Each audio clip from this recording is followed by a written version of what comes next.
Di sebuah negeri, hiduplah seorang raja yang terkenal dengan kecintaannya terhadap makanan enak. Dia memiliki seorang juru masak istana yang sangat mahir dalam memasak segala jenis makanan. Namun, suatu hari juru masak itu jatuh sakit parah dan tidak bisa lagi melayani raja.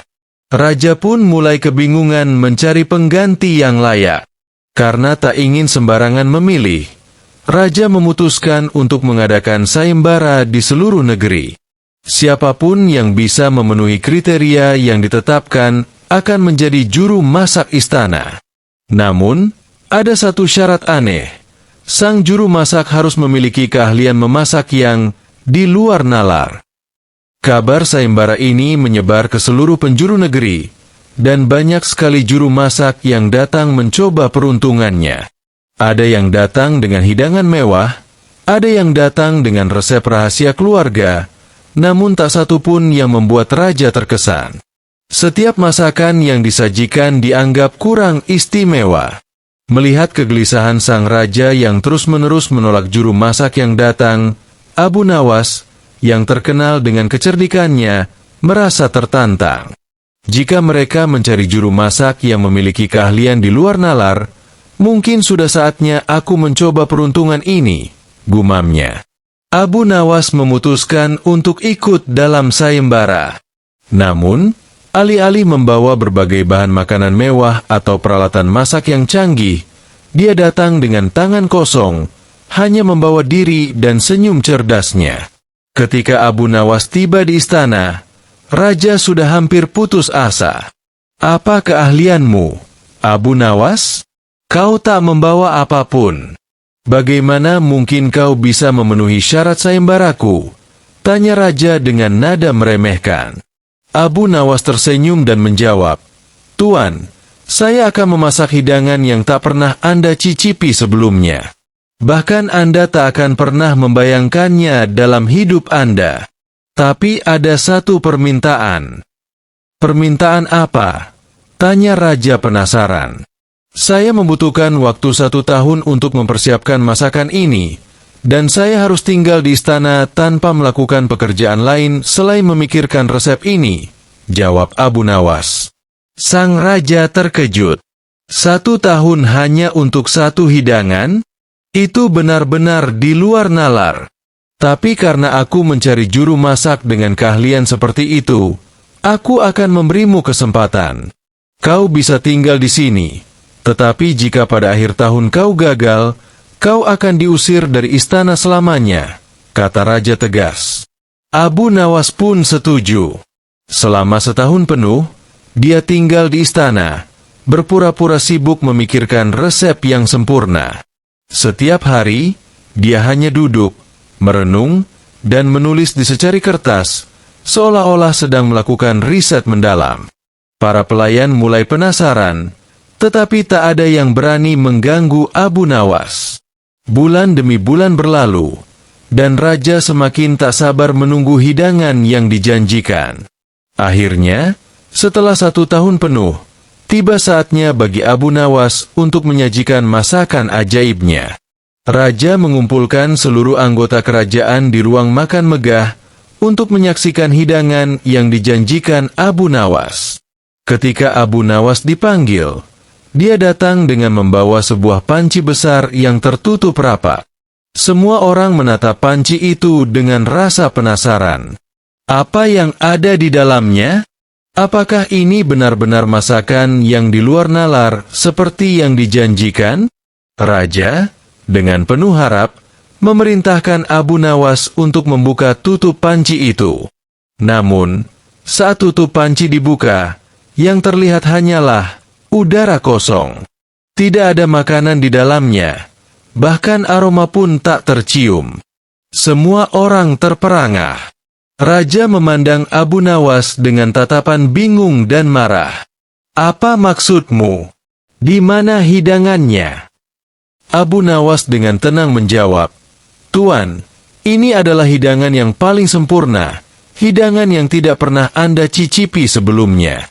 Anda mencari juru masak dengan keahlian di luar nalar, dan masakan ini pun sama, di luar nalar. Masakan ini adalah masakan dari imajinasi. Bukankah sudah Anda katakan, Anda menginginkan sesuatu yang tak terbayangkan?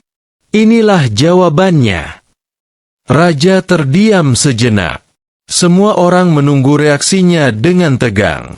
Tapi kemudian, sesuatu yang tak terduga terjadi. Raja tertawa terbahak-bahak. Abu Nawas, kau benar-benar pandai.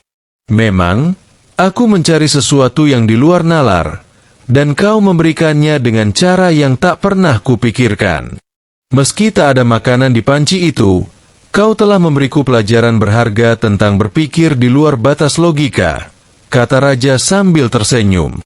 Raja kemudian mengumumkan bahwa Abu Nawas terpilih sebagai juru masak istana. Meski Abu Nawas tak pernah benar-benar memasak makanan, kecerdikannya telah membuat Raja lebih puas daripada segala hidangan yang bisa disajikan oleh para juru masak lainnya. Sejak saat itu, Abu Nawas menjadi sahabat Raja yang paling dipercaya. Dia tak hanya dikenal sebagai juru masak istana, tetapi juga penasihat bijak yang selalu membawa humor dan kebijaksanaan dalam setiap situasi. Dan begitulah, Abu Nawas sekali lagi membuktikan bahwa kadang-kadang kecerdikan bisa mengalahkan keahlian, asalkan disajikan dengan kebijaksanaan dan humor. Suatu hari, di sebuah desa yang damai, ada seorang pria tua yang terkenal licik dan suka menipu orang.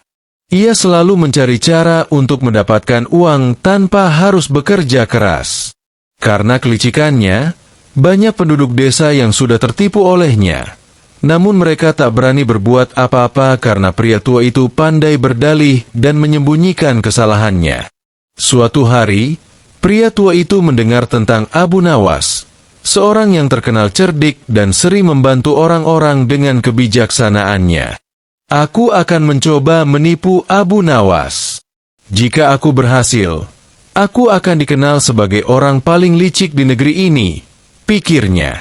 Pria tua itu lalu pergi menemui Abu Nawas dengan sebuah rencana liciknya.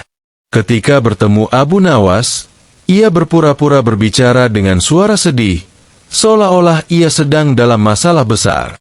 "Wahai Abu Nawas," kata pria tua itu dengan nada mengiba, "aku seorang yang miskin dan tak punya apa-apa. Baru-baru ini, aku menemukan kantong berisi 100 keping emas di jalan, dan aku tak tahu harus berbuat apa. Apakah aku harus menyimpannya atau menyerahkannya kepada yang berhak?" Abu Nawas, yang sudah terkenal dengan kecerdikannya, langsung merasa ada yang tidak beres. Namun, ia tetap berpura-pura terkesan oleh kejujuran pria tua itu. "Kau orang yang sangat jujur," kata Abu Nawas. "Tentu saja, kau harus menyerahkan kantong emas itu kepada pemiliknya. Apakah kau tahu siapa pemiliknya?" Pria tua itu tersenyum licik dalam hati, lalu berkata, "Ah, itulah masalahnya. Aku tak tahu siapa pemiliknya, tapi aku ingin mengembalikannya kepada yang berhak. Jika tak ada yang mengklaim, bisakah aku menyimpannya?" Abu Nawas tersenyum tipis. Ia tahu pria tua itu sedang mencoba menjebaknya. Jadi, dengan nada penuh kebijaksanaan, Abu Nawas berkata, "Baiklah, kita akan melakukan sesuatu yang adil. Kau katakan kau menemukan kantong berisi 100 keping emas. Tapi bagaimana jika pemiliknya ternyata mengaku kantong itu berisi lebih dari itu? Apa yang akan kau lakukan?" Pria tua itu terdiam sejenak, berpikir keras. Kemudian ia menjawab, "Kalau begitu, aku akan mengembalikan semuanya, berapapun jumlah yang diklaim oleh pemiliknya." Abu Nawas mengangguk. "Bagus sekali. Mari kita bawa masalah ini ke hakim desa, agar semuanya dilakukan secara adil."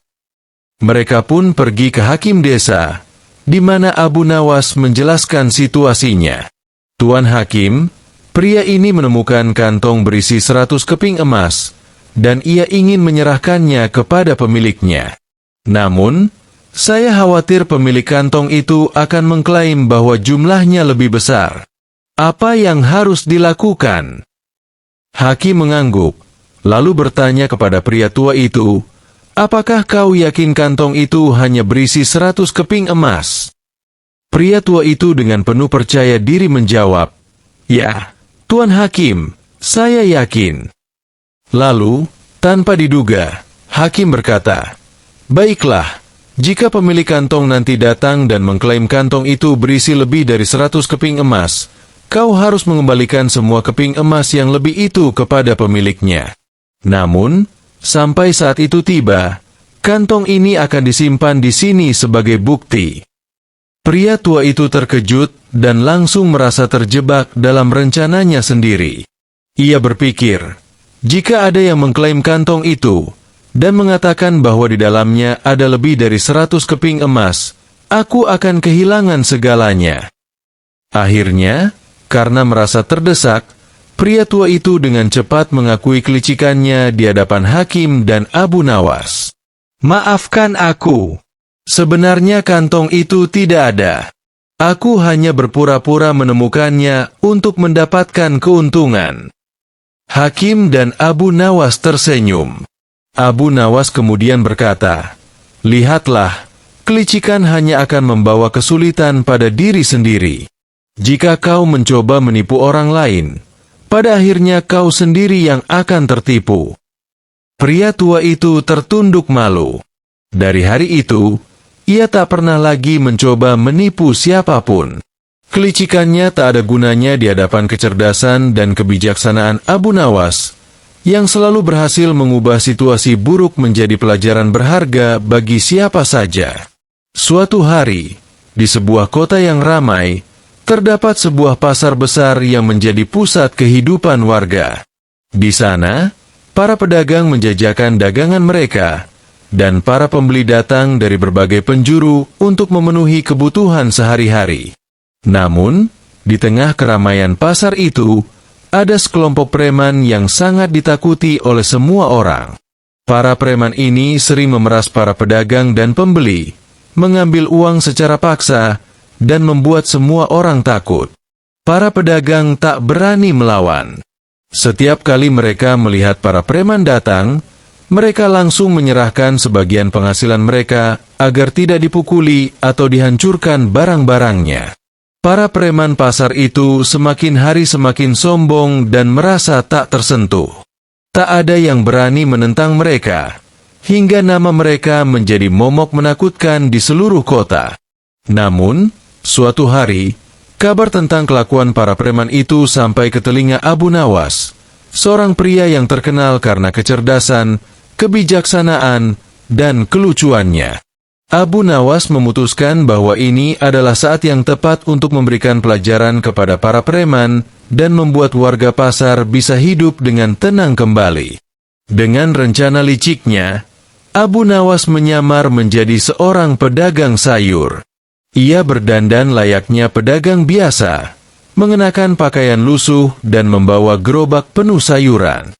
Di pagi hari, ia mulai berjualan di pasar, seolah-olah ia adalah salah satu dari pedagang kecil yang sering menjadi korban para preman. Tak butuh waktu lama sebelum sekelompok preman datang menghampirinya. Pemimpin mereka, seorang pria bertubuh besar dan berwajah garang bernama Malik, menatap Abu Nawas dengan penuh curiga. Hei, kau! Berapa hasil daganganmu hari ini? Kau tahu aturan di pasar ini, bukan? Setengah dari penghasilanmu adalah milik kami, kata Malik sambil mengulurkan tangannya dengan kasar. Abu Nawas berpura-pura ketakutan, tetapi dalam hatinya, ia menahan tawa. Ia lalu berkata dengan suara gemetar, "Oh, Tuan Malik, saya hanya seorang pedagang kecil. Hasil dagangan saya tidak banyak, tapi saya punya sesuatu yang jauh lebih berharga dari sekadar uang. Maukah Tuan mendengarkan tawaran saya?" Malik dan anak buahnya tertawa terbahak-bahak. "Apa yang bisa lebih berharga daripada uang?" tanya Malik dengan sinis. Abu Nawas lalu berbisik, "Saya memiliki rahasia yang dapat membuat Tuan dan anak buah Tuan menjadi orang paling kaya di seluruh kota. Namun, Rahasia ini sangat berharga sehingga saya hanya akan mengatakannya jika Tuan setuju untuk tidak memeras saya lagi. Malik terdiam. Ia penasaran, tetapi juga sedikit curiga. Apa rahasia itu? Katakan sekarang, atau aku akan mengambil semua yang kau miliki, ancam Malik. Abu Nawas tersenyum dan mendekat. Baiklah, rahasianya adalah ini. Di luar kota, ada sebuah gua tersembunyi yang penuh dengan harta karun. Tak seorang pun tahu tentang gua itu kecuali saya. Jika Tuan Malik mau, saya akan memandu Tuan ke sana. Namun, saya tak bisa pergi sendirian, karena gua itu dijaga oleh makhluk aneh, dan saya butuh bantuan Tuan untuk mengusirnya. Mendengar cerita tentang harta karun, mata Malik langsung berbinar. Baik, aku setuju. Bawa aku ke sana, dan jika kau berbohong, aku akan memastikan kau tidak pernah kembali ke kota ini. Ancam Malik lagi, meskipun rasa penasaran dan keserakahannya sudah menguasai dirinya. Abu Nawas setuju, dan mereka pun merencanakan perjalanan ke gua yang katanya penuh harta karun itu. Keesokan harinya, Malik dan semua anak buahnya, lengkap dengan senjata tajam dan perlengkapan, mengikuti Abu Nawas keluar kota. Mereka berjalan jauh, melewati bukit-bukit terjal dan hutan yang lebat, hingga akhirnya tiba di depan sebuah gua besar yang tampak menyeramkan. Ini dia guanya, kata Abu Nawas dengan tenang. Namun, sebelum masuk, saya harus memberitahu Tuan sesuatu. Gua ini dijaga oleh raksasa yang sangat kuat, dan hanya orang yang memiliki keberanian luar biasa yang bisa mengalahkannya. Saya bisa memancing raksasa itu keluar, tetapi Tuan harus siap menghadapinya. Malik, yang tak ingin terlihat pengecut di depan anak buahnya, langsung mengangguk. Jangan khawatir, aku akan menghancurkan raksasa itu dan merebut harta karunnya. Kau pancing dia keluar. Abu Nawas pun berpura-pura masuk ke dalam gua. Tak lama kemudian, ia kembali sambil berteriak, "Cepat! Raksasa itu akan segera keluar. Bersiaplah!" Malik dan anak buahnya bersiap dengan senjata di tangan. Tapi yang muncul dari dalam gua bukanlah raksasa, melainkan seekor keledai tua yang tampak kebingungan. Keledai itu berjalan perlahan ke arah Malik dan anak buahnya. Melihat keledai itu, Malik marah besar. Apa ini? Di mana raksasanya? Teriaknya. Abu Nawas tersenyum dan berkata, "Oh, itulah raksasanya. Namun, raksasa ini memiliki kekuatan magis. Ia bisa mengubah dirinya menjadi makhluk apapun yang ia mau. Sekarang ia memilih untuk tampil sebagai keledai. Jika Tuan bisa menungganginya dan membawanya kembali ke kota, maka harta karunnya akan menjadi milik Tuan." Malik, yang sudah terlalu marah untuk berpikir jernih, langsung melompat ke punggung keledai itu. Namun, begitu ia naik, keledai itu mulai berlari kencang, menjauh dari gua, melintasi hutan dan bukit. Malik, yang tak mampu mengendalikan keledai itu, hanya bisa berteriak-teriak minta tolong, sementara anak buahnya kebingungan. Sementara itu, Abu Nawas tertawa kecil melihat kejadian itu. Ia lalu berkata kepada anak buah Malik, "Lihatlah, pemimpin kalian sudah pergi mencari harta karun. Jika kalian ingin ikut, silakan. Tapi saya rasa lebih baik kalian pulang ke kota dan memulai hidup baru yang jujur. Tidak ada gunanya memeras orang lain." Lihat apa yang terjadi pada Malik. Dia terjebak oleh keserakahannya sendiri. Anak buah Malik, yang ketakutan dan malu, akhirnya setuju dengan saran Abu Nawas. Mereka pulang ke kota dengan wajah tertunduk, sementara Malik entah kemana dilarikan oleh keledai itu. Sejak saat itu, para preman tak pernah lagi berani memeras warga pasar. Mereka takut akan kecerdikan Abu Nawas, yang mampu mengalahkan kelicikan mereka dengan cara yang jenaka dan bijaksana. Para pedagang pun bisa kembali berdagang dengan tenang, dan pasar itu kembali menjadi tempat yang aman dan damai.